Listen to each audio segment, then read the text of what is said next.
एक समय की बात है। एक जंगल में भोलू नाम का एक भालू रहता था।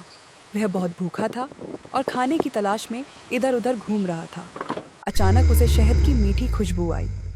भोलू का पेट गुड़गुड़ाने लगा और वह खुशबू की दिशा में चलने लगा।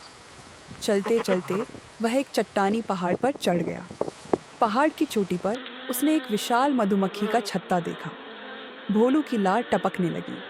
वह छत्ते के पास गया और जैसे ही उसने शहद खाने के लिए अपना पंजा बढ़ाया, गुस्से में मधुमक्खियों का एक झुंड छत्ते से बाहर निकल आया।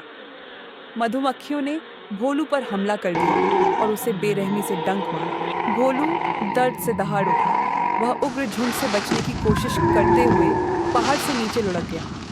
मधुमक्खियां अभी भी उसका पीछा कर रही थीं। भोलू घायल और डंक मारा हुआ नीचे पहुंचा। मधुमक्खियां अभी भी उसके चारों ओर भिनभिना रही थीं। वह अपनी जान बचाने के लिए जंगल की ओर भाग गया। मधुमक्खियां उसका पीछा कर रही थीं। रास्ते में उसे कुछ जानवर मिले। उन्होंने भोलू की दुर्दशा देखी और उस पर हंसने लगे। भोलू अपमानित और दर्द से हताश अपनी दौड़ जारी रखा।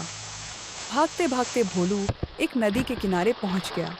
उसे लगा कि यह भागने का एक अच्छा मौका है। बिना किसी हिचकिचाहट के वह ठंडे पानी में कूद गया। नदी में डूबकर उसे आखिरकार मधुमक्खियों के डंक से राहत मिली। मधुमक्खियां भ्रमित होकर नदी के किनारे उसकी तलाश करती रहीं, लेकिन उसे नहीं ढूंढ पाईं। कुछ देर बाद भोलू नदी से बाहर निकला, तरोताज़ा और शांत।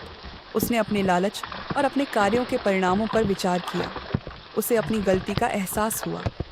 भोलू विनम्र होकर जंगल के मध्य से अपनी यात्रा जारी रखी। यह कहानी हमें सिखाती है कि हमें कभी भी लालच नहीं करना चाहिए और दूसरों को नुकसान नहीं पहुंचाना चाहिए। हमें हमेशा विनम्र और दयालु रहना चाहिए।